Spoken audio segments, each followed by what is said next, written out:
Radhe Radhe guys, welcome to my YouTube channel. तो आप सबका फिर से एक बार स्वागत है मेरे यूट्यूब चैनल में। तो आज हम फिर से आपके साथ हैं और आपके सामने हैं एक धमाकेदार वीडियो के साथ, that is called definite integration. बेटा आप ये समझ लेना, आपके 8 नंबर पक्के करा के जाऊंगा मैं आज, ठीक है।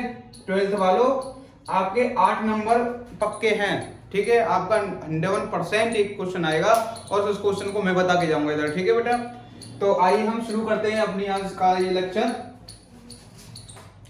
देखो बेटा, हमने सबसे पहले इंपोर्टेंट जो प्रॉपर्टीज हैं, इंपोर्टेंट प्रॉपर्टी डिस्कशन करी, ठीक है बेटा। तो डेफिनेट इंटीग्रेशन, हिंदी मीडियम वालों सुन लो, अनिश्चित समाकलन, ठीक है बेटा। अनिश्चित समाकलन बोलते हैं। तो हम सबसे पहले जो अनिश्चित समाकलन के लिए जो इंपोर्टेंट है वो है उसके बेटा गुणधर्म, उसकी प्रॉपर्टी। तो प्रॉपर्टी क्या है पहले वो समझेंगे बेटा, ठीक है। तो सबसे हमारे पहली प्रॉपर्टी आती है, देखो हमारी 8 प्रॉपर्टी है बेटा, हमारे जो बोर्ड एग्जाम में 8 प्रॉपर्टी है, पहले उनको हम देखेंगे, उनके गुणधर्म को समझेंगे। तो सबसे पहले है देखो P0, जिसको बोलते हैं P0। P0 क्या है बेटा, अगर हमारे पास A से B, अगर हमारे पास A से B कोई लिमिट है और fx dx का समाकलन करना है, तो हम क्या करेंगे बेटा, उसको देखो यहाँ पर x का फंक्शन है तो हम उसको a से b समाकलन करेंगे, बट उसका वेरिएबल चेंज कर सकते हैं। f इसका फंक्शन बना लेंगे, t का फंक्शन बना लेंगे और t के रेस्पेक्ट में कर देंगे, ठीक है बेटा। ये पहली प्रॉपर्टी हो गई, ठीक है, इसको याद रखेंगे सब बच्चे। दूसरी वाली प्रॉपर्टी समझो, a से b, जिसको बोलते हैं P1 प्रॉपर्टी। a से b है, fx dx है, तो हम क्या करेंगे बेटा, अगर हम इसको लिमिट, इसको बोलते हैं लिमिट चेंज प्रॉपर्टी। क्या बोलते हैं बेटा, लिमिट चेंज प्रॉपर्टी, ठीक है बेटा। लिमिट चेंज प्रॉपर्टी होती है ये। इसमें क्या करते हैं कि अगर हमको लिमिट चेंज करनी हो तो क्या करेंगे, तो लिमिट तो चेंज कर देंगे। तो a से b है तो ये हो जाएगा b से a हो जाएगा, बट माइनस का साइन बाहर आ जाता है। fx और dx ये दोनों कैसे होते हैं, इक्वल होते हैं, ठीक है बेटा।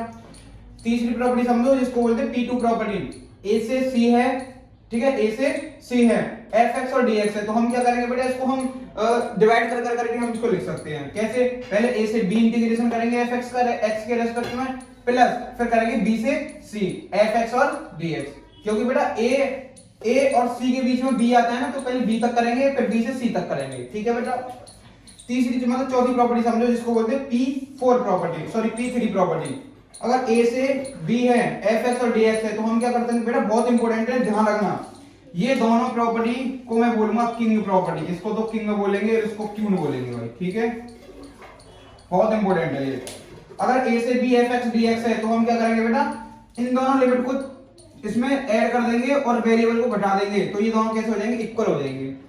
अगर ये प्रॉपर्टी इसी की, देखो ये वाली प्रॉपर्टी इसी से निकली हुई ड्राइव्ड है, ठीक है। कैसे, अगर ये a की जगह 0 हो जाए और ये कुछ लिमिट, अपर लिमिट कुछ अलग हो जाए हमारी, तो fx dx करेंगे तो क्या हो जाएगा बेटा, a से, देखो इसको क्या करेंगे, क्योंकि देखो अगर दोनों को जोड़ेंगे तो 0 होता है, 0 होता है, तो a माइनस के x और dx, इसको इस तरीके से कर सकते हैं। बहुत इंपॉर्टेंट प्रॉपर्टी दोनों, ये ध्यान रखना, बहुत इंपॉर्टेंट लोग, वेरी वेरी वेरी इंपॉर्टेंट, ठीक है बेटा। आप प्लीज इसको याद रखिएगा। अब आ जाओ P5 प्रॉपर्टी पे, ठीक है बेटा। P5 तो 0 से 2a अगर हमारी कोई लिमिट है, तो हम क्या करेंगे बेटा, 0 से a करेंगे, fx dx कर देंगे, फिर प्लस लगा के फिर 0 से a करेंगे। इसी प्रॉपर्टी की, देखो ये वाली प्रॉपर्टी यहां पर लगाएंगे, 2a माइनस के x और dx, इस तरीके से करेंगे। अब आ जाओ P6 प्रॉपर्टी पे, ठीक है बेटा। देखो इतना इंपॉर्टेंट नहीं है ये, मैं बता दूं, जो इंपॉर्टेंट प्रॉपर्टी है वो सारी बता देंगे, चिंता ना करो। 0 से 2a है, fx और dx है, तो हम क्या कर सकते हैं बेटा, इसकी जो 2 है ना, इसको हम इस लिमिट को हाफ कर सकते हैं। तो हाफ कैसे करेंगे, इसका जो 2 है ना, वो 2 आगे आ जाएगा और fx dx कर लेंगे। इसमें एक कंडीशन लगती है बेटा, ध्यान रखना, ये बहुत इंपॉर्टेंट कंडीशन है। देखो ये 2 मैंने लिख दी है कंडीशन। ये कब होगा, जब ये वाली कंडीशन लगेगी, अगर मैं यदि मैं जो fx की जगह में क्या रखूंगा, इसकी अपर लिमिट में से x को घटाऊंगा और ये किसके बराबर आ जाए, फिर दोबारा से फंक्शन मिल जाएगा हमें, तो तब हम इसको इस तरीके से लिखेंगे, ठीक है बेटा।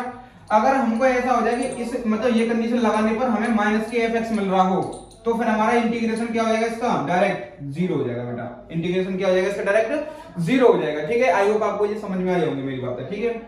ये देखो लास्ट प्रॉपर्टी है बेटा हमारी, बहुत इंपॉर्टेंट प्रॉपर्टी है। इसको तो बहुत सिंपल प्रॉपर्टी है कि अगर माइनस के a से a हमारी कोई लिमिट है, ठीक है, और fx dx है, तो इसमें 2 कंडीशन होती हैं। यदि बेटा हमारा fx क्या हो सकता है, fx यदि हमारा देखो या तो ऑड होगा fx, या तो ऑड होगा, fx क्या होगा, ऑड मतलब विषम फलन होगा, और यह होगा बेटा एफ एक्स क्या होगा, इवन फलन होगा, मतलब इवन मतलब समफलन होगा। ठीक है बेटा, तो हम क्या करेंगे इवन मतलब इवन और कैसे निकालेंगे, हम क्या करेंगे बेटा, जहां पर x आएगा ना वहां पर माइनस के x पुट करेंगे। क्या करते हैं हम, put x is equal to minus के x। अगर माइनस के x पुट करने पर तो f ऑफ माइनस x की वैल्यू अगर fx के बराबर आ जाए, अगर ये माइनस यहां से खत्म हो जाए तो फंक्शन को बोलेंगे बेटा क्या, इवन। फंक्शन को क्या बोलते हैं, इवन बोलते हैं। यदि x की जगह माइनस x पुट करने पर f ऑफ माइनस x की वैल्यू माइनस के fx आ जाए तो फंक्शन को बोलते हैं बेटा ऑड फंक्शन। क्या बोलते हैं, ऑड फंक्शन। तो अगर ऑड फंक्शन होगा तो उसका इंटीग्रेशन डायरेक्ट क्या हो जाएगा, जीरो। क्या हो जाएगा बेटा, जीरो। अगर हमारे पास इवन फंक्शन होगा मतलब सम फलन होगा, इसको बोलते हैं सम और इसको बोलते हैं विषम। ठीक है बेटा, अगर सम फलन होगा तो हमारे पास हो जाएगा 2a से b fx और dx, उसका इंटीग्रेशन ये हो जाएगा बेटा। प्लीज इसको ध्यान रखिएगा। ठीक है बेटा, ये मैंने आपकी प्रॉपर्टी बता दी और अब हम करेंगे बेटा बहुत इंपोर्टेंट क्वेश्चंस क्या होते हैं। ठीक है बेटा, चलो।